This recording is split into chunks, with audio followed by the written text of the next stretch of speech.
Welcome back to Amazing Smart. In today's video, we're going to make a mini soldering iron using super easy to find materials. Just an old battery and a few everyday items. Let's get started. Step 1. Remove the battery casing with a utility knife. First, we'll remove the outer casing of the battery. This is an important step to access the inner core, the part we'll use to make our soldering tip. Use a utility knife to carefully cut a line along the side of the battery. Be gentle and precise to avoid damaging the core or injuring yourself. If the casing is too tough, you can use pliers to help peel it off. Once cut, gently peel away the metal casing. Inside, you'll find an insulating paper layer and a black or gray core. That's the part we need.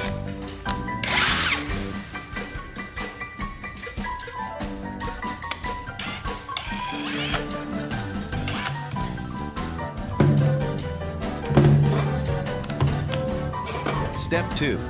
Saw off the battery head to extract the core next. Use a mini saw to cut off the battery's positive terminal. This makes it easier to remove the core without damaging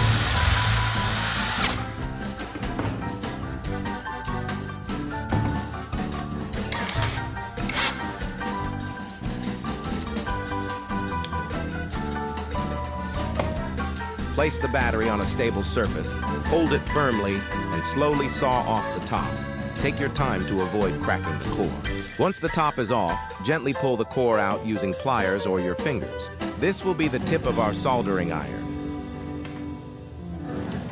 Step 3. Clean the battery core. After removing the core, clean it thoroughly to ensure it works well as a soldering tip. The core is usually covered in black dust or chemical residue, which can affect heat conduction. Use sandpaper to gently scrub the surface, or wipe it down with a tissue soaked in alcohol. Let it dry completely before moving on. Tip: wear gloves during this step to avoid direct contact with leftover chemicals.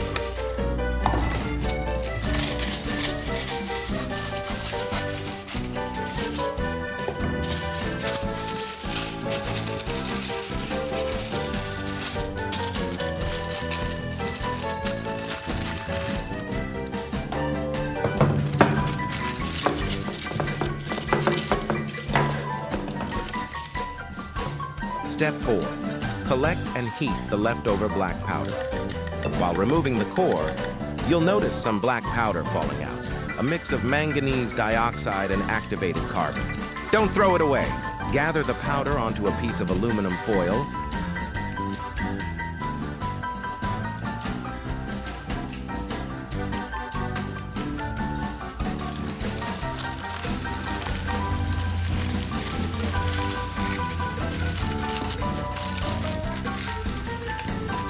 Then use a lighter or heat gun to dry and sterilize it. We'll reuse this powder later as a leather repair material. A cool little trick I'll show you at the end.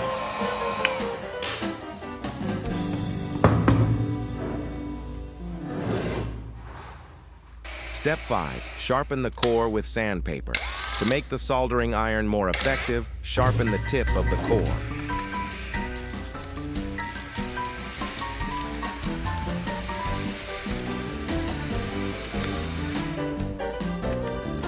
Use sandpaper to shape it into a cone. This helps concentrate heat at a single point, making it easier to solder small components. You can adjust the sharpness depending on your needs. Go sharper for circuit boards, or leave it slightly blunt for thicker wires.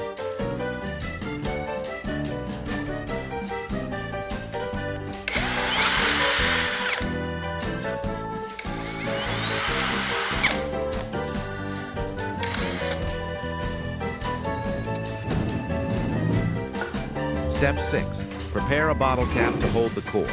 Take a plastic bottle cap and drill a small hole in the center, just big enough to fit a screw through.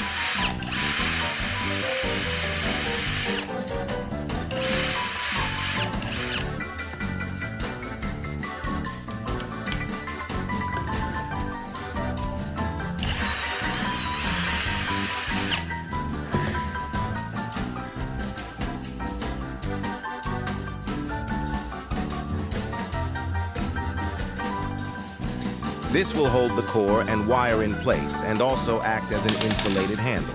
Insert the screw from the outside so the head is inside the cap.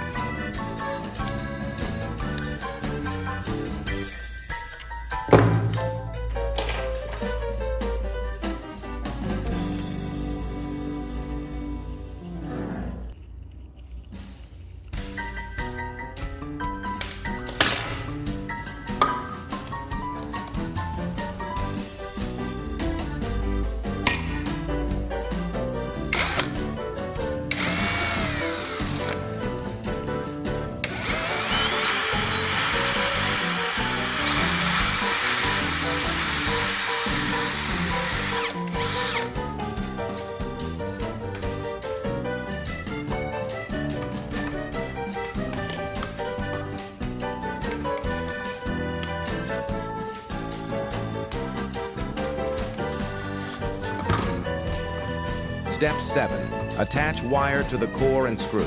Cut a 20-30 centimeter piece of wire and strip one end to expose the copper. Wrap it tightly around the screw inside the cap. Then attach the battery core to the screw head. Use glue or wrap it with copper wire to secure it firmly. Make sure the connection between the wire and the core is tight for good conductivity.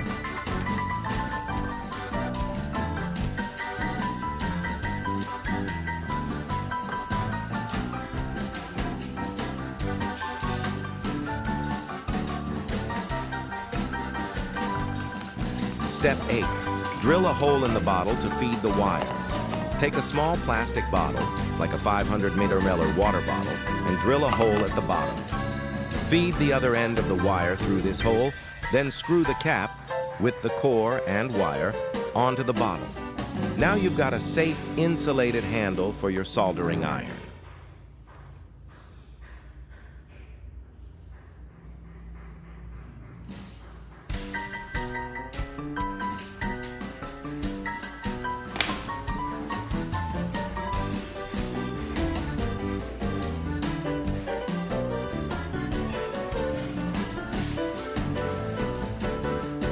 Step 9. Connect the other end of the wire to an alligator clip. Attach the free end of the wire to an alligator clip. This will connect to your power source. When you're ready to use the soldering iron, just clip it to a 5V power source like a power bank or USB adapter.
Step 10. Test your DIY soldering iron. Now your mini soldering iron is ready. Plug it in and check if the tip heats up. If it gets hot enough to melt solder, congratulations, it works.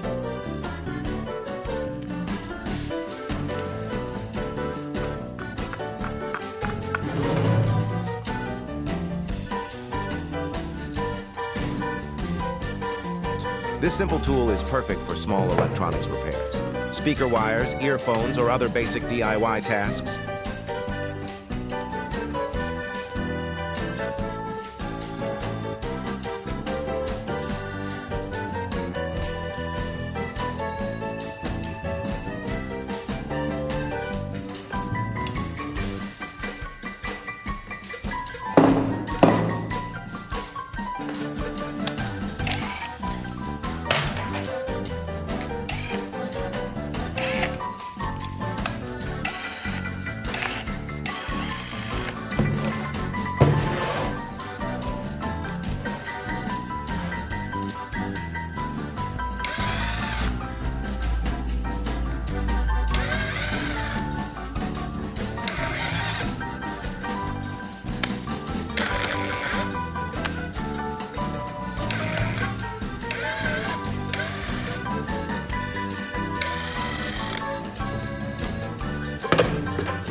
Step 11.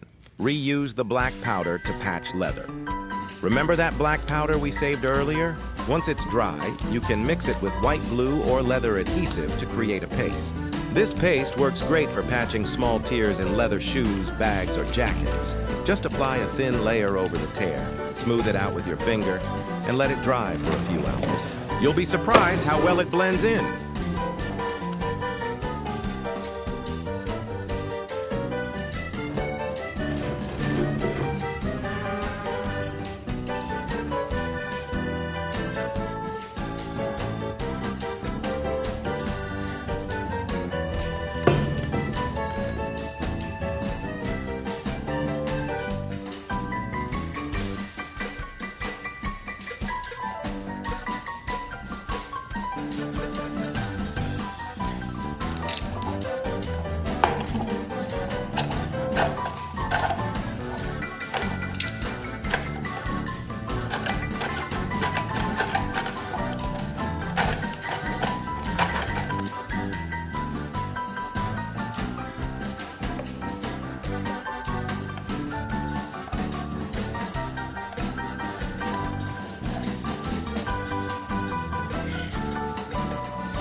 Thanks for sticking with us to the end of the video.